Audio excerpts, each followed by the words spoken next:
Hello friends, welcome to Sainika Sanjay Reddy retired Air Force. Friends, AOC recruitment కు సంబంధించి short notice రావడం అనేది already జరిగింది అనమాట. 1 వీక్ బ్యాక్ షార్ట్ నోటీస్ రావడం జరిగింది. సో అతి త్వరలోనే మేబీ ఈ నెక్స్ట్ వీక్ లో ఈ దీనికి సంబంధించిన అఫీషియల్ నోటిఫికేషన్ ఆన్లైన్ అప్లికేషన్ చేసుకునేందుకు మీకు వెబ్సైట్ లోనే మీకు రిఫ్లెక్ట్ అవుతుందండి. గమనించాల్సిన విషయం అనమాట. ఎందుకంటే వన్స్ ఒకసారి షార్ట్ నోటీస్ వచ్చిన తర్వాత with in 10 to 15 days maximum మీకు నోటిఫికేషన్ వచ్చేదానికి అవకాశం ఉంటుంది, రైట్. సో వెబ్సైట్ లో మీరు ఈ విషయం అనేది తెలుసుకోవచ్చు అనమాట, రైట్. సో ఏఓసి నోటిఫికేషన్ సంబంధించి fireman, trade man mate, MTS, ఇక కార్పెంటర్ అంటూ, డ్రైవర్ అంటూ, మెటీరియల్ అసిస్టెంట్ అంటూ కొన్ని డిఫరెంట్ కేటగిరీస్ లో నోటిఫికేషన్ వేకెన్సీస్ అనేది రిలీజ్ కావడం జరుగుతుంది కదా. సో వీటికి సంబంధించి ఎగ్జామినేషన్ ఏ లెవెల్లో ఉంటుంది, అసలు ఈ యొక్క ఎగ్జామినేషన్ యొక్క డెప్త్ ఏ విధంగా ఉంటుంది, దీనికి సంబంధించిన సిలబస్ మనం ఏమేమి ప్రిపేర్ అవ్వాల్సి వస్తుంది ప్రాపర్ గా నేను చెప్తున్నానండి. అఫీషియల్ నోటిఫికేషన్ ద్వారా దీనికి సంబంధించిన ప్రీవియస్ నోటిఫికేషన్ ఏ విధంగా ఉంది అని నేను మనకు డిస్క్రిప్షన్ లో ఇస్తాను, టెలిగ్రామ్ ఛానల్ లింక్ ఇస్తాను. ఒకసారి ఆ ప్రీవియస్ నోటిఫికేషన్ ఏ విధంగా ఉంది, దానికి సంబంధించిన సిలబస్ ఒకసారి మీరే చెక్ చేయండి. సగానికి సగం అసలు ఏం అడుగుతున్నాడు అనేసి ఆ టర్మినాలజీ మనకు అర్థం అవుతుంది అనమాట, రైట్.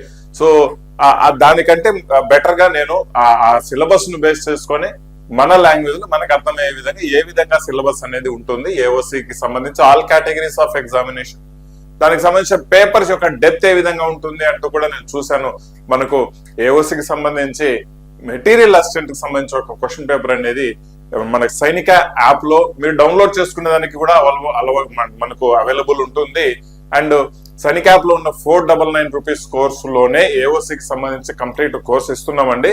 అందులోనే మీకు క్వశ్చన్ పేపర్ డౌన్లోడ్ చేసుకునే దాన్ని కూడా అప్లోడ్ చేస్తున్నాము, మీరు డౌన్లోడ్ కూడా చేసుకోవచ్చు. క్వశ్చన్ పేపర్ వరకు మీకు ఫ్రీ ఆఫ్ కాస్ట్, ఒకసారి మీకు చెక్ చేసుకునే దానికి డౌన్లోడ్ చేసుకోవచ్చు. దయచేసి సైనిక యాప్ కూడా డౌన్లోడ్ చేసుకోవడం మర్చిపోవద్దమ్మా, ఓకేనా. మనం ఈ వీడియోలో సిలబస్ ఏ విధంగా ఉంటుంది, ఎగ్జామినేషన్ ప్యాటర్న్, ఎగ్జామ్ యొక్క డెప్త్ ఏ విధంగా ఉంటుంది, ఆల్ కేటగిరీస్ ఆఫ్ ఎగ్జామినేషన్ అనేది మనం డిస్కస్ చేసుకోబోతున్నాం. దయచేసి ఎవరైతే ఫస్ట్ టైం మనకు సైనిక యాప్ చూస్తున్నారో సబ్స్క్రైబ్ చేసుకోవడం మర్చిపోద్దు. అండ్ ఏఓసికి సంబంధించి ఎగ్జామినేషన్ ప్రిపరేషన్ కోసము మన సైనిక యాప్ డౌన్లోడ్ చేసుకోవడం మర్చిపోద్దమ్మా, ఓకేనా, రైట్. ఇక్కడ మనకు 499 లోనే మేము ఈ కోర్స్ అనేది మేము ఇస్తున్నాము. దీనికి మేము మీకు ఫుల్ సపోర్ట్ అనేది ఇస్తాం అనమాట, రైట్. సో మనకు సిలబస్ విషయానికి వచ్చే ముందు కొన్ని విషయాలు, రైట్. సో ఇక్కడ మనము trade men mate, MTS, driver 10th class basis మీద ఏవైతే కేటగిరీస్ ఉన్నాయో నోటిఫికేషన్ లో వాటన్నింటికి సంబంధించి ఇది ఒక ఎగ్జామినేషన్ ప్యాటర్న్ అండి, గుర్తుంచుకోవాల్సిన విషయం, రైట్. ఈ ఎగ్జామినేషన్ ప్యాటర్న్ లో general intelligence and reasoning 50 questions ఉంటాయి రీజనింగ్ లో ప్రాపర్ గా, రైట్. సో న్యూమరికల్ ఆప్టిట్యూడ్ 25 ఉంటాయి, జనరల్ ఇంగ్లీష్ ఓన్లీ 25 ఉంటాయి. దేర్ ఆఫ్టర్ జీకే వరకు, జనరల్ అవేర్నెస్ వరకు 50 క్వశ్చన్స్ అనేది ఉండడం జరుగుతుంది, రైట్. వాటి మార్కింగ్ ఎన్ని క్వశ్చన్స్ ఉన్నాయో అన్ని మార్క్స్, 2 hours వీటి యొక్క డ్యూరేషన్ గా కూడా చెప్పబడుతుంది. మోర్ ఓవర్ ఇంకా చూస్తే మనకు 0.25 మార్క్స్ నెగటివ్ కూడా ఉంటుంది, గుర్తుంచుకోవాలి. ఇంగ్లీష్ లో మాత్రమే, ఇంగ్లీషు అండ్ హిందీలో మాత్రమే ఈ యొక్క ఎగ్జామినేషన్ ఉంటుంది. సార్ తెలుగులో ఉంటుందా అనేది కాన్సెప్ట్ లేదండి, ఇంగ్లీషు అండ్ హిందీలో మాత్రమే ఈ ఎగ్జామినేషన్ ఉంటుంది, గుర్తుంచుకోవాల్సిన విషయం, రైట్. నోటిఫికేషన్ వచ్చిన 21 రోజు వరకు మీరు ఆన్లైన్ అప్లికేషన్ ఫిల్అప్ చేసుకోవచ్చు. దేర్ ఆఫ్టర్ 1.5 month లో మీకు ఈ ఎగ్జామ్ జరిగే ఛాన్సెస్ ఉంది. ఆల్మోస్ట్ మీకు 2 to 2.5 month లో ఈ యొక్క ఎగ్జామినేషన్ జరిగే ఛాన్సెస్ 90% ఉంది, గుర్తుంచుకోవాలి ఇప్పటి నుంచి తీసుకున్నా కూడా, ఓకేనా గైస్. సో ప్రిపరేషన్ చేసుకునే దానికి ఎక్కువ లేట్ చేయొద్దు, నోటిఫికేషన్ వచ్చేదానికి వెయిట్ చేయొద్దు. అఫీషియల్ గా వచ్చింది కాబట్టి గ్యారంటీగా కంప్లీట్ ఆన్లైన్ అప్లికేషన్ నోటిఫికేషన్ వస్తుంది, వెయిట్ చేయాల్సిన అవసరం లేదు. దీని యొక్క డెప్త్ చూసుకున్న తర్వాత మీ ప్రిపరేషన్ స్టార్ట్ చేసుకోవాల్సిందిగా కోరుతున్నాను విత్ సైనిక యాప్, రైట్. సో ఇది మనకు 10th క్లాస్ బేస్ మీద సంబంధించిన ఎగ్జామినేషన్ ప్యాటర్న్ అనమాట, రైట్. సో నెక్స్ట్ మనం చూద్దామండి గ్రాడ్యుయేషన్ కు సంబంధించిన వాటికి ఎగ్జామినేషన్ ప్యాటర్న్ ఏ విధంగా ఉంటుంది. గ్రాడ్యుయేషన్ ఇన్ ద సెన్స్ మనకు మెటీరియల్ అసిస్టెంట్ ఇందులో గ్రాడ్యుయేషన్ కేటగిరీ కిందకి రావడం జరుగుతుంది. పే స్కేల్స్ కూడా వాళ్ళకి ఎక్కువ ఉంటాయండి, లైక్ 35,000 అబోవ్ నుంచి మనకు పే స్కేల్స్ ఉంటాయి. అంటే చాలా మంచి జాబ్ అనమాట మెటీరియల్ అసిస్టెంట్, ఓకే. వాటికి సంబంధించి ఎగ్జామినేషన్ ప్యాటర్న్ కూడా సేమ్ ఉంటుంది. ఓన్లీ థింగ్ ఏంటంటే మనకు ఇక్కడ ఇంగ్లీషు మనకు 50 మార్క్స్ ఇవ్వడం జరుగుతుంది, జీకే అనేది 25 మార్క్స్ ఇవ్వడం జరుగుతుంది. కాస్త చేంజ్ చేశారు, రిమైనింగ్ రీజనింగ్ 50, ఆప్టిట్యూడ్ వచ్చేసి 25, అంటే అర్థమెటిక్ 25, ఇంగ్లీష్ 50.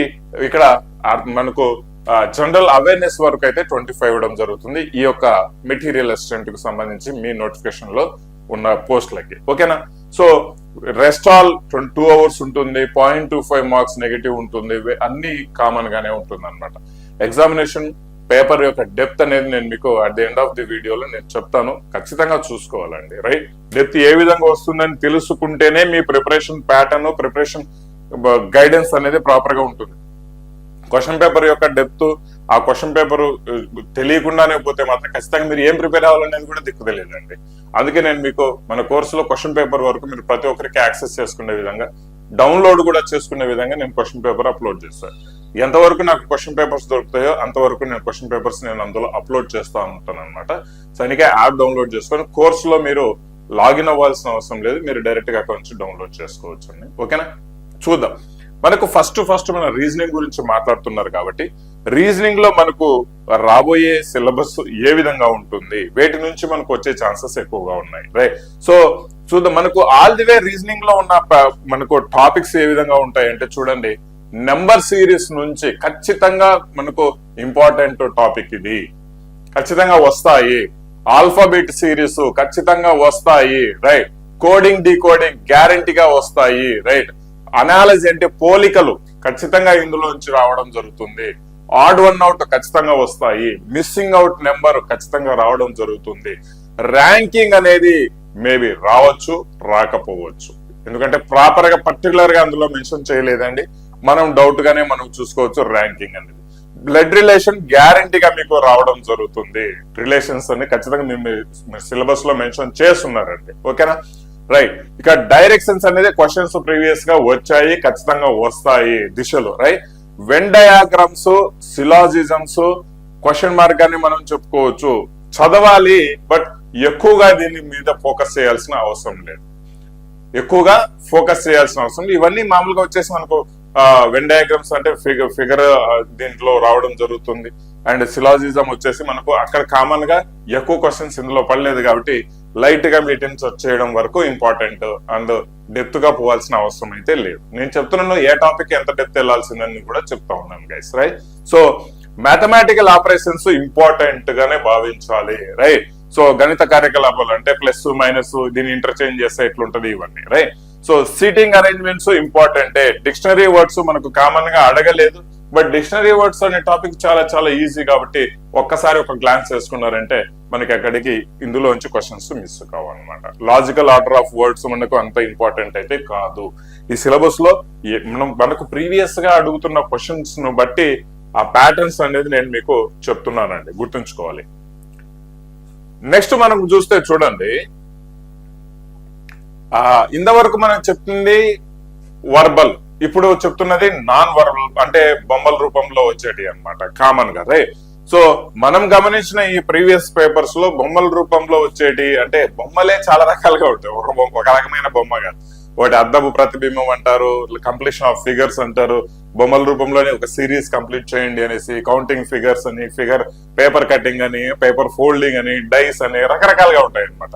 అయితే అందులో స్పెషల్ గా మెన్షన్ చేయడం జరిగింది మీకు సిలబస్ లో వర్బల్, నాన్ వర్బల్ అనేసి. రైట్, ఇక్కడ మనం నాన్ వర్బల్, ఇంతవరకు వర్బల్ లో మాక్సిమం క్వశ్చన్స్ వస్తాయి, వర్బల్ సెక్షన్ లో మాక్సిమం క్వశ్చన్స్ వస్తాయి, నాన్ వర్బల్ సెక్షన్ లో లిమిటెడ్ గా వస్తాయి. ఈ పాయింట్ నోట్ చేసుకోవాలి first. And non verbal section లో ఏమేమి ఉన్నాయి సార్? సిరీస్ ఉంటాయి, అంటే బొమ్మలు ఇచ్చి నెక్స్ట్ బొమ్మ ఏంది అని అడుగుతాడు. ఆడ్ వన్ ఇచ్చిన బొమ్మల్లో ఆడ్ వన్ డిఫరెంట్ గా ఉన్న బొమ్మ ఏంది అని అడుగుతాడు. Completion of figures, next figure ను కంప్లీట్ చేయండి, ఫిల్ చేయండి అని అడగడం. ఎంబెడెడ్ ఫిగర్ అంటే దాగి ఉన్న ఫిగర్ ను కనుక్కోవడము. రైట్, సో కౌంటింగ్ ఫిగర్స్ ఎన్ని ఉంటాయి కౌంట్ చేసుకోవడం అనమాట, ఎన్ని త్రిభుజాలు ఉంటాయి, ఎన్ని స్క్వేర్స్ ఉంటాయి. పేపర్ కటింగ్, పేపర్ ను కట్ చేయడము, పేపర్ ను ఫోల్డ్ చేయడము. Right, so mirror images, water images, dice, ఇవి మామూలుగా మనకు నాన్ వర్బల్ కిందకి రావడం జరుగుతుందండి. ఇవన్నీ బొమ్మలే అనుకో చెప్పుకోవాలి. బట్ ఇక్కడ మనకు కొంచెం నాన్ వర్బల్ కింద తీసుకుంటే weightage, non verbal complete non verbal కు వెయిటేజ్ అనేది కొంచెం తక్కువగానే ఉంటుంది, లెస్ వెయిటేజే ఉంటుంది. వర్బల్ రీజనింగ్ చాలా ఎక్కువ వెయిటేజ్ ఉంటుంది. ఈ విషయాన్ని మీరు చక్కగా గుర్తుంచుకోవాలి. ఇక్కడ మీకు మేబీ టోటల్ గా మిమ్మల్ని అడిగే 50 క్వశ్చన్స్ లో 5 లేదా 6 మాక్సిమం మీకు ఇలాంటి నాన్ వర్బల్ నుంచి అడిగే సంభావన ఎక్కువ ఉంది. 5 లేదా 6 రైట్. సో బట్ స్టిల్ మనకు జాబ్ రావాలి అంటే కాంపిటీషన్ లో అందరికంటే ముందు నిలబడాలి. అండ్ ఇవన్నీ చాలా ఈజీనే. మిమ్మల్ని అడిగే క్వశ్చన్స్ కూడా చాలా బేసిక్ గా ఉంటాయి. 5-6 కంటే ఎక్కువగా మిమ్మల్ని అడిగే అవకాశం లేనే లేదు. చాలా తక్కువ ఇంపార్టెన్స్ వీటికి ఉంటాయి అన్నమాట. ఓకేనా? ఇంకా చెప్పాలంటే అసలు అడక్కపోవచ్చు కూడా, సమ్ టైమ్స్ అడక్కపోవచ్చు కూడా, రైట్. అది మనం డిసైడ్ చేయలేము. బట్ మనం అడిగారు కాబట్టి సిలబస్ లో మనం నేర్చుకోక తప్పదండి. ఓకేనా? రైట్. మరి ఇక నెక్స్ట్ వచ్చేసి ఇంకొక రీజనింగ్ లో ఇంకొక పార్ట్ ఉందండి. అది అనలైటికల్ రీజనింగ్ అన్నమాట. అనలైటికల్ రీజనింగ్ దీని గురించి కూడా ప్రస్తావన ఇచ్చారు సిలబస్ లో దీని గురించి కూడా ప్రస్తావన ఇవ్వడం జరిగింది. అనలైటికల్ రీజనింగ్ లో కామన్ గా ఏముంటాయి? స్టేట్మెంట్ అంటే ప్రకటనలు, వాదనలు, స్టేట్మెంట్, ఆర్గ్యుమెంట్స్. ఇవన్నీ వచ్చేసి మనకు ఒక డెసిషన్ మేకింగ్ కాన్సెప్ట్ అన్నమాట. మీకు డెసిషన్ మేకింగ్ కాన్సెప్ట్ లో ఇలాంటివన్నీ రావడం జరుగుతాయి. సో ఇందులో కూడా మీకు మహా అంటే 2 లేదా 3 కంటే ఎక్కువ క్వశ్చన్స్ రావు. 2 లేదా 3 కంటే ఎక్కువ క్వశ్చన్స్ రావు. కామన్ గా ద బెస్ట్ మీరు ఫోకస్ చేయాల్సిన విషయం ఏంటి? ఇవి కూడా ఈజీనే, బట్ చదవాలి, అది ఇంపార్టెంట్. బట్ ఇంపార్టెన్స్ అనేది చాలా తక్కువగా ఇవ్వడం. బెస్ట్ మీకు చదవాల్సిన పార్ట్ ఏదంటే వర్బల్ రీజనింగ్. ఇందులోనే మోస్ట్ ఆఫ్ ది క్వశ్చన్స్ మీకు మనకు మెటీరియల్ అసిస్టెంట్ కానీ, ట్రేడ్ మెన్ కానీ, ఫైర్ మెన్ కానీ ఇవన్నీ ఇందులో కవర్ అయితే చాలా ఎక్కువ క్వశ్చన్స్. 50 అడిగితే 40 వరకు మినిమం ఈ రెండింటి వీటిలోనే కవర్ అయ్యే ఛాన్సెస్ చాలా ఉన్నాయి. పేపర్స్ చూసాం కాబట్టి నేను చెప్తున్నాను అండి. ఓకేనా? Let us go to the next topic అన్నమాట. నెక్స్ట్ సబ్జెక్ట్ ఏంటి? నెక్స్ట్ సబ్జెక్ట్ వచ్చేసి మనకు జనరల్ నాలెడ్జ్ కి సంబంధించి general knowledge. Fire men, trade men వీటి అడిగితే 50 క్వశ్చన్స్ అడుగుతారు. మెటీరియల్ అసిస్టెంట్ పరంగా చూసుకుంటే 25 క్వశ్చన్స్ అడుగుతారు. మరి 50 క్వశ్చన్స్ 25 క్వశ్చన్స్ ఎక్కడి నుంచి తెస్తారు సార్ అనేది కూడా పెద్ద డైలమా కదా, రైట్? చూద్దామండి. ఇక్కడ మామూలుగా జనరల్ నాలెడ్జ్, జనరల్ అవేర్నెస్ అంటే అన్ని సబ్జెక్ట్స్ ఉంటాయి. లైక్ హిస్టరీ ఉంటది, పాలిటీ ఉంటది, biology, general science, economy, Geography, static GK. ఎందుకు ఈ స్టాటిక్ జీకేని రెడ్ మార్క్ లో పెట్టానంటే మోస్ట్ ఇంపార్టెంట్ అండి.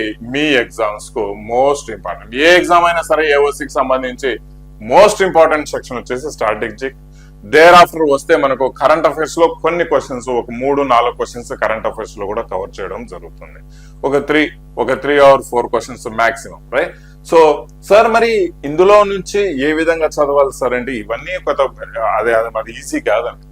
ఇవి కూడా ఒకటి ఇట్ సెల్ఫ్, ప్రతి సబ్జెక్టు ఇట్ సెల్ఫ్ అది ఒక చిన్న సైజు సముద్రం అనమాట, రైట్? సో అంత డెప్త్ గా చదువుకోవాల్సిన అవసరం అంటే అస్సలు అవసరం లేదు. అస్సలు డెప్త్ చదువుకోవాల్సిన అవసరం లేదు, రైట్? సో హిస్టరీ అంటే బ్యాటిల్స్ కు సంబంధించి, ఇంపార్టెంట్ ఈవెంట్స్ కు సంబంధించి వీటి మీదనే క్వశ్చన్స్ అడుగుతాడు. మోస్ట్ ఇంపార్టెంట్ పర్సన్స్ గురించి క్వశ్చన్స్ అడుగుతాడు హిస్టరీకి సంబంధించి. పాలిటీకి సంబంధించి చాలా తక్కువ, అంటే ఇంకా ద మోస్ట్ ఇంపార్టెంట్ అనే కాన్సెప్ట్ లో ఏవైనా పాలిటీ ఉంటాయి అవి మాత్రం అడగడం జరుగుతుంది. డెప్త్ పోరండి. బయాలజీకి సంబంధించి ఇలానే చాలా సింపుల్ గా అడుగుతారు. జనరల్ సైన్స్, కెమిస్ట్రీ, ఫిజిక్స్ చాలా సింపుల్ గా అడుగుతాడు. లైక్ ఎలా అడుగుతాడు సార్ ఇవన్నీ అంటే చూడండి, మనకు ఎస్ఎస్సి కంటే తక్కువ లెవెల్, మనకు స్టేట్ ఎస్ఎస్సి, ఎంటీఎస్ కంటే తక్కువ లెవెల్లో అడుగుతారండి. ఇది మీకు అర్థం చేసుకోవాల్సిన కాన్సెప్ట్. ఇక ఆర్మీ ఇవి ఉంటాయి కదా, అగ్నివీరు ఇలాంటివన్నీ, వాటికంటే కొంచెం ఒక స్టెప్ అబవ్, ఇంకా అంతకంటే డెప్త్ పోడు. ఒకవేళ నేను నిజంగా చెప్పాలంటే ఆర్మీకి సంబంధించిన దానికంటే కొద్దిగా ఎక్కువ లెవెల్ ఉంటుంది, అంతకంటే ఎక్కువ లేదు. బట్ ఇక్కడ కాంపిటీషన్ ఫేస్ చేయాలి కాబట్టి ప్రతి వ్యక్తి కొంచెం డెప్త్ పోతేనే బాగుంటుందని నా ఆలోచన అనమాట, రైట్? క్వశ్చన్స్ మీరు ఆ క్వశ్చన్ పేపర్ డౌన్లోడ్ చేసుకుని చూస్తే మీకే ఒక క్లారిటీ వస్తుంది క్వశ్చన్స్ ఏ విధంగా ఉంటాయి అనేది, ఎంత ఈజీగా ఉంటాయి అనేసి, right? So cut off levels కూడా 150కి 130, 135 ఇలా కూడా కట్ ఆఫ్ లెవెల్స్ వెళ్ళిపోతూ ఉంటాయండి, గుర్తుంచుకోవాల్సిన విషయం. ఎందుకంటే పేపర్ అంత ఈజీగా వస్తుంది, మాక్సిమం స్కోర్ చేయగలుగుతారు కాబట్టి కట్ ఆఫ్ లెవెల్స్ కూడా వెళ్తా ఉంటాయి అనమాట ఎక్కువగా, రైట్? సో స్టాటిక్ జీకే పరంగా ఇక్కడ చాలా ఇంపార్టెంట్ క్వశ్చన్స్ అడుగుతా ఉంటాడు అనమాట. స్టాటిక్ జీకే అంటే ఒక సబ్జెక్టు, ఒక అంశంతో కూడుకున్నది కాదండి. దాదాపుగా 30 నుంచి 40 అంశాలతో కూడుకున్నది స్టాటిక్ జీకే. అండ్ స్టాటిక్ జీకేలో మనం బాగా బట్టి రైట్ మంచిగా చదువుకున్నామంటే స్టాటిక్ జీకేలో నుంచి మించిపోవడం లేదు క్వశ్చన్స్. మిగిలిన వాటివన్నీ బేసిక్ లెవెల్ క్వశ్చన్స్ అండి. మీడియం లెవెల్ కూడా కాదు, అడ్వాన్స్ కాదు, బేసిక్ లెవెల్ క్వశ్చన్స్. వాటి నుంచి మన క్వశ్చన్ పేపర్స్ రావడం జరుగుతాయి అన్నమాట. ఓకేనా? క్వశ్చన్స్ అనేది మనకు క్వశ్చన్ ఎగ్జామ్ అనేది ఆఫ్లైన్ లో జరుగుతుంది. OMR షీట్ ద్వారా మనం ఫిల్అప్ చేయాలి. ఈ విషయాన్ని ప్రతి ఒక్కరూ గుర్తించాల్సిన విషయం. కరెంట్ అఫైర్స్ కూడా ఎక్కువ ఇంపార్టెన్స్ మీకు చూపించకపోవచ్చు, చాలా తక్కువ. దట్టు మోస్ట్ ఇంపార్టెంట్ వాటినే కరెంట్ అఫైర్స్ అడుగుతారు. Like appointments, recent appointments. ఇంకా ఈ రీసెంట్ అపాయింట్మెంట్స్ నేను ఎక్కువగా చూసాను. కరెంట్ అఫైర్స్, స్పోర్ట్స్ కు సంబంధించి ఎక్కువగా చూసాను, అవార్డ్స్ కు సంబంధించి కరెంట్ అఫైర్స్ ఎక్కువగా చూసాను అనమాట. Right. So static GK, basic level of static GK ఏది ఉన్నా కూడా మంచిగా చదువుకోవాలి. వీటన్నింటికి సిలబస్ అంటే ఎగ్జామినేషన్ ఇంగ్లీష్ లో ఉంటుంది. తెలుగులో మీరు ఎక్స్పెక్ట్ చేయకండి దయచేసి. తెలుగులో అది ఇంగ్లీష్ లో కూడా చాలా బేసిక్ అండర్స్టాండింగ్ క్వశ్చన్సే, మరి అంత ఓవర్ డెప్త్ ఏం క్వశ్చన్స్ ఉండవండి, గమనించాల్సిన విషయం. ఓకే రైట్ గైస్, చూద్దాం. నెంబర్ సిస్టమ్, ఇప్పుడు అర్థమెటిక్ వద్దాం. అర్థమెటిక్ లో నెంబర్ సిస్టమ్స్ గురించి మాట్లాడుకుంటే, అర్థమెటిక్ లో కూడా క్వశ్చన్ యొక్క లెవెల్, క్వశ్చన్ యొక్క డెప్త్ అనేది గుర్తుంచుకోవాల్సిన విషయం. అర్థమెటిక్ లో కూడా కామన్ గా మనకు వచ్చేసి 10th క్లాస్ లెవెల్, నేను చెప్తున్నాను కదా, ఆర్మీ కంటే కొంచెం ఎక్కువ వెళ్తాడు, అంతకంటే ఎక్కువ డెప్త్ పోనే పోడు. But accuracy is very important. Cut off అనేది పెరుగుతూ ఉంటుంది. యాక్యురసీ అనేది దీని మీద చాలా ఎక్కువ మంది ఫోకస్ చేస్తారు. అండ్ మోరోవర్ వీటికి ఏజ్ ఎక్కువగా ఉంటుంది, ఏజ్ కూడా చాలా ఎక్కువగా ఉంటుంది. అన్ని రకాల కాంపిటేటివ్ ఎగ్జామ్స్ వాళ్ళు ఇక్కడ ఫోకస్ కూడా చేయడం జరుగుతుంది. ఎంత యాక్యురసీగా, ఎంత స్పీడ్ గా మీరు చేస్తారు, మీ కట్ ఆఫ్ ఎంత వరకు పెంచుకుంటారు అనేది చాలా చాలా ఇంపార్టెంట్. 150కి 130 వరకు లెవెల్ వరకు వస్తేనే మీరు పోస్ట్ ఎక్స్పెక్ట్ చేయండి, లేదంటే ఎక్స్పెక్ట్ చేయాల్సింది లేదు. చాలా సిన్సియర్ గా చెప్తున్నానండి, అట్లని కాదు, చాలా సిన్సియర్ గా చెప్తున్నాను. వీటికి సంబంధించి అప్లికేషన్స్ కూడా ఫిల్టర్ అవుతాయి. 1:50 రేషియోలో, లేదంటే 1:75 రేషియోలో అప్లికేషన్స్ పిలవడం జరుగుతుంది. ఫైర్మెన్ కు, ట్రేడ్ మెన్ కి అయితే 1:75 రేషియోలోనే పిలవడం జరుగుతుంది. దీని అర్థం ఏంటి?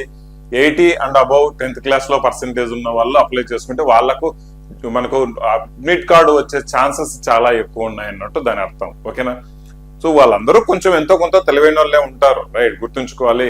కట్ ఆఫ్ అనేది మంచిగా ఉంటుంది, గుర్తుంచుకోండి. బేసిక్స్ లెవెల్ ఆఫ్ ఎగ్జామ్స్ కాబట్టి క్వశ్చన్స్. ఓకే, నెంబర్ సిస్టమ్, సంఖ్యా వ్యవస్థ మంచిగా వస్తాయండి క్వశ్చన్స్. మనకు సింప్లిఫికేషన్, సూక్ష్మీకరణ చాలా మంచిగా వస్తాయి. బాడ్మాస్ లో మంచిగా వస్తాయి. కాసాగో గసాబాలు, HCM/LCF లు బాగా వస్తాయి. డెసిమల్ ఫ్రాక్షన్స్ బాగా వస్తాయి. ఏజ్ కు సంబంధించి ఖచ్చితంగా ఒక క్వశ్చన్ అనేది రావడం జరుగుతుంది. రైట్. సో మేబీ అంటే యావరేజెస్ కు సంబంధించి ఖచ్చితంగా ఒక క్వశ్చన్ రావడం జరుగుతుంది. రేషియో ప్రపోర్షన్స్ 1 లేదా 2 క్వశ్చన్స్ వస్తాయి. ఏజెస్ గురించి వస్తే వస్తుంది, లేకుంటే లేదు. పార్ట్నర్షిప్ గురించి వస్తే వస్తుంది, లేకుంటే లేదు. అంటే ఈ యొక్క సిలబస్ గురించి చెప్తున్నాను, మోస్ట్ ఇంపార్టెంట్ కాన్సెప్ట్స్ గురించి చెప్తున్నానండి. రైట్. సో దేర్ ఆఫ్టర్ మనకు చూస్తే పర్సంటేజెస్ గురించి గ్యారంటీగా 1 లేదా 2 క్వశ్చన్స్ గ్యారంటీగా రావడం జరుగుతుంది. ప్రాఫిట్ అండ్ లాస్ ఒక క్వశ్చన్ అయితే ఒక క్వశ్చన్ వరకు రావడం జరుగుతుంది, గుర్తుంచుకోండి. ప్రాఫిట్, లాస్, డిస్కౌంట్స్ అన్నింటి మీద. ఓకేనా? రైట్. ఇక్కడ సింపుల్ ఇంట్రెస్ట్ మీద ఒక క్వశ్చన్, కాంపౌండ్ ఇంట్రెస్ట్ మీద ఒక క్వశ్చన్ రావడం జరుగుతుంది. టైమ్ అండ్ వర్క్ వస్తాయి. పైప్స్ అండ్ సిస్టమ్ డౌటే అండి, పైప్స్ అండ్ సిస్టమ్స్ డౌటే. టైమ్ అండ్ డిస్టెన్స్ మేబీ వస్తే ఛాన్సెస్ ఉంటాయి, లేదంటే లేదు. రైట్. సో చదువుకోవాలి, చదవ తప్పదు. రైట్. చదవకూడదా అంటే చదవక తప్పదు. రైట్. ఇప్పుడు ట్రైన్స్ గురించి మనకు చాలా రేర్ గానే అడుగుతాడు, కొంచెం డౌట్ఫుల్ గానే ఉంటుంది. Races and games doubtful. Right. ఉన్న కంప్లీట్ అర్థమెటిక్ సిలబస్ లో నేను చెప్తున్నా. మెన్సురేషన్ గ్యారంటీగా క్వశ్చన్స్ అడుగుతాడు. సమ్ టైమ్స్ బేసిక్ ట్రిగనామెట్రీ గురించి కూడా మీకు క్వశ్చన్స్ అడుగుతాడు, గుర్తుంచుకోవాలి. బేసిక్ ట్రిగనామెట్రీ గురించి కూడా. రైట్. అబోవ్ ఆల్ ఇవన్నీ మనకు వీటిలో ద మోస్ట్ ఇంపార్టెంట్ థింగ్ ఏంటంటే number system, simplification, BODMAS, LCM/HCF, fractions, average, ratio proportions, partnership, percentages, simple interest, compound interest, వీటి మీద మంచిగా క్వశ్చన్స్ పడతాయి. మనకు అడిగే క్వశ్చన్స్ 25 కాబట్టి 1 or 2 క్వశ్చన్స్ ఇందులో అడిగినా కూడా మిగిలిన వాటిలో హార్డ్లీ 1 or 2 క్వశ్చన్స్ ఇట్లా ఉంటాయి. రైట్. సో వీటిల్లో అయితే మాత్రం ఏవైతే నేను ఇప్పుడు చెప్పానో ఈ టాపిక్స్ కాన్సెప్ట్ ఇంపార్టెంట్ అని అవి చాలా మంచిగా అడుగుతారు. 1 లేదా 2 కన్ఫర్మ్ గా అడుగుతాడు అనమాట. 25 అనేది వీటిల్లోంచి మనకు రావడం జరుగుతుంది. అండ్ బేసిక్ గానే క్వశ్చన్స్ ఉంటాయి, అది ప్రతిసారి నేను చెప్తున్నాను. మరీ అడ్వాన్స్ గా క్వశ్చన్స్ వెళ్ళరండి. బట్ ప్రిపరేషన్ చేసే క్యాండిడేట్స్ ఉంటారు కదా, వాళ్ళు ఆల్రెడీ చాలా అడ్వాన్స్ గా ఉంటారు. ఈ బేసిక్ లెవెల్ నుంచి చాలా హై లెవెల్ వెళ్ళిపోయి ఉంటారు. ఈ ఫటాఫట్ ఫాస్ట్ గా చేసేస్తా ఉంటారు. కానీ దెబ్బ పడేది ఎక్కడ తెలుసా? జీకే దగ్గర, మనకు ఇంగ్లీష్ దగ్గర దెబ్బ పడతా ఉంటుంది మాక్సిమం. బట్ ఇవి కూడా బేసిక్ లెవెల్ క్వశ్చన్స్ రావడం జరుగుతుంది కాబట్టి స్టాటిక్ జీకే ఎవరికైతే బాగా ఉంటుందో వాడు మంచి ఛాన్సెస్ ఉంటాయి అన్నమాట జాబ్ కొట్టుకునేదానికి. వొకాబులరీ గురించి ఇంగ్లీష్ లో గురించి మాట్లాడుకుంటే జనరల్ ఇంగ్లీష్ లో కామన్ గా మనకు ఇంగ్లీష్ గ్రామర్ గురించి ఫోకస్ చేస్తారండి. జనరల్ ఇంగ్లీష్ లో ఇంగ్లీష్ గ్రామర్ గురించి ఫోకస్ చేస్తాడు. అందులో మనకు కామన్ గా వచ్చేసి ఆర్టికల్స్, రైట్, ఆర్టికల్స్ మీద అంటే నేను పేపర్ చూసిన దాన్ని బట్టి చూస్తే ఆర్టికల్స్ లో చాలా మంచిగా క్వశ్చన్స్ మీకు వస్తాయి. ప్రిపోజిషన్స్ కు సంబంధించి, రైట్, అంటే ఆర్టికల్స్ లో భాగమే బట్ సపరేట్ గా కూడా మీకు ఎక్కువగా అడుగుతా ఉంటాడు కాబట్టి నేను చెప్తున్నాను అనమాట. దేర్ ఆఫ్టర్ వచ్చేసి సినోనిమ్స్, యాంటోనిమ్స్ బాగా ఎక్కువగా అడుగుతాడు. హై లెవెల్ గ్రాడ్యుయేట్ లెవెల్ వాళ్ళకు కాంప్రిహెన్షన్ అడిగే ఛాన్సెస్ ఉన్నాయి అనమాట. మేబీ లాస్ట్ టైం అడగలేదు బట్ గ్రాడ్యుయేషన్ లెవెల్లకు ఒక ప్యాసేజ్ అడిగి దాని కింద క్వశ్చన్స్ అడిగే అవకాశం ఉంది, right. So vocabulary part, idioms కానీ, ఫ్రేసెస్ కానీ, లేకపోతే వన్ వర్డ్ సబ్స్టిట్యూషన్స్ కానివ్వండి, ఇలాంటి వొకాబులరీ పార్ట్ కూడా మనం చక్కగా చదువుకోవాలి. ఆల్దో ఇవి కూడా బేసిక్ గానే అడుగుతాడు. దేర్ ఆఫ్టర్ వచ్చేసి ఫిల్ ఇన్ ద బ్లాంక్స్ అనే కాన్సెప్ట్ బాగా ఎక్కువగా అడుగుతున్నాడు. ఫిల్ ఇన్ ద బ్లాంక్స్ వాటి మీద బాగా క్వశ్చన్స్ అడుగుతాడు. ఇవి బాగా మనకు సినోనిమ్స్, యాంటోనిమ్స్ మీద చక్కగా క్వశ్చన్స్ అడగచ్చు. ఇంగ్లీష్ లో అంటే మరీ డెప్త్ ఉంటే యాక్టివ్ వాయిస్, ప్యాసివ్ వాయిస్లు ఇవన్నీ అంత డెప్త్ పోయే ఛాన్సెస్ తక్కువే ఉన్నాయి కానీ, రైట్. సో బేసిక్ లెవెల్లో మాత్రమే బాగా అడుగుతున్నాడు. ఎనీ హౌ కాంపిటీషన్ లో మనం ప్రిపేర్ అవ్వాలి, కాంపిటీషన్ లో దిగాలి అంటే కొంచెం డెప్త్ వెళ్ళడమే చాలా చాలా ఇంపార్టెంట్ అనమాట. మన సైనిక యాప్ లో కోర్సులో ఈ పీడిఎఫ్లు దీనికి సంబంధించి తగ్గట్టుగానే పీడిఎఫ్లు ప్రిపేర్ చేస్తున్నామండి. త్వరలోనే వీటికి సంబంధించిన పీడిఎఫ్లన్నీ అప్లోడ్ చేస్తూ ఉంటాం. ఈ particular course is available just for 499. ఈ నోటిఫికేషన్ ఫేక్ అని లేకపోతే ఈ నోటిఫికేషన్ బాగుండదని ఇలాంటి కాన్సెప్ట్ ఉండదు చెప్తున్నాను. చాలా చాలా మంచి జాబులుగానే పరిగణించాలి. గ్రూప్ సి పోస్టులు, మెటీరియల్ అసిస్టెంట్ అయితే వేరే లెవెల్ జాబ్, నిజంగా చెప్తున్నా. ఇవన్నీ వీటి యొక్క పనితనాలు చూసుకుంటే వాట్ ఎవర్ ఏదేమైనా కానీ రోజుల్లో 2-3 గంటలు ఎక్కువగా పని ఉండదు అనమాట. అక్కడ వీళ్ళకి చాలా మంచిగా జాబ్ గానే పరిగణించవచ్చు. పెద్ద రెస్పాన్సిబిలిటీ ఉండదు, రైట్. సో ఒక యూనిఫామ్ జాబ్ లాగా హెవీ ప్రెషర్ ఏమీ ఉండదు, ఇలాంటివి ఏమి ఉండవు. సో రెస్టాల్ అనేది నేను తర్వాత చెప్తానే ఉంటానండి. కోర్స్ తీసుకునే వాళ్ళకైతే పర్సనల్ గా క్లాసెస్ కూడా నేను అందిస్తానే ఉంటాను. దయచేసి ఇంట్రెస్టెడ్ క్యాండిడేట్స్ మీరు దయచేసి కోర్సు జాయిన్ అవ్వడం మర్చిపోవద్దు. ఈ కోర్సుకు తగ్గట్టుగానే, ఈ యొక్క పేపర్స్ కు తగ్గట్టుగానే నేను మంచి పీడిఎఫ్లు ప్రిపేర్ చేసి కోర్సులో అందివ్వడం జరుగుతుంది. As per the previous patterns base చేసుకోకుండా ఎట్లా పడితే అట్లా కోర్సు స్టార్ట్ చేసామంటే కష్టం అవుతుంది. కోర్సులో ఉన్న వాళ్ళకి లైవ్ క్లాసెస్ కూడా, గైడెన్స్ క్లాసెస్, ఏది చదవాలి ఏది చదవకూడదు అన్నట్టుగా నేను గైడెన్స్ క్లాసెస్ కూడా ఇవ్వడం జరుగుతుంది. This all about basic syllabus లో మనకు వచ్చే క్వశ్చన్సే కాబట్టి ఎలా వాటిని మనం కవర్ చేసుకోవాల్సి వస్తుంది అనేసి కంప్లీట్ గా నేను గైడెన్స్ అనేది కోర్సులు నేను మీకు త్వరలో ఇవ్వబోతున్నాను. దయచేసి course is very important and చాలా మంచిగా నేను మీకు కోర్సు డిజైన్ చేసి ఇవ్వబోతున్నాను అనమాట. ఆల్రెడీ కోర్స్ లాంచ్ అయింది. దయచేసి 499 రూపీస్ ఆఫర్ లో తీసుకోవడం అస్సలు మర్చిపోవద్దు. లింక్ డిస్క్రిప్షన్ లో ఇస్తానండి. Thank you very much. ఈ యొక్క సిలబస్ అనేది ఇంతటితో, ఇంతకంటే ఎక్కువ డెప్త్ సిలబస్ మనల్ని అడిగే ఛాన్సెస్ లేదండి. మోస్ట్ ఇంపార్టెంట్ మనం ఫోకస్ చేయాల్సింది ఏంటి, ఈ 4 సబ్జెక్టులు డెఫినెట్ గా మనం బేసిక్ నుంచి కాస్త మీడియం లెవెల్ వరకు అయితే ఫోకస్ చేయాలి. అంతకంటే ఎక్కువ ఫోకస్ చేయాల్సిన అవసరం లేదు ఇందులో. Okay, thank you very much. జై హింద్. వీడియో నచ్చినట్లయితే సిలబస్ గురించి మీకు ఒక అవగాహన వచ్చింది అని మీరు ఫీల్ అయితే మాత్రం ఖచ్చితంగా షేర్ చేయడం మర్చిపోవద్దు. సబ్స్క్రైబ్ చేసుకోవడం మర్చిపోవద్దండి. క్లాసెస్ ఆన్లైన్ లో యూట్యూబ్ లో కూడా మీకు రావడం జరుగుతుందండి. Thank you. జై హింద్.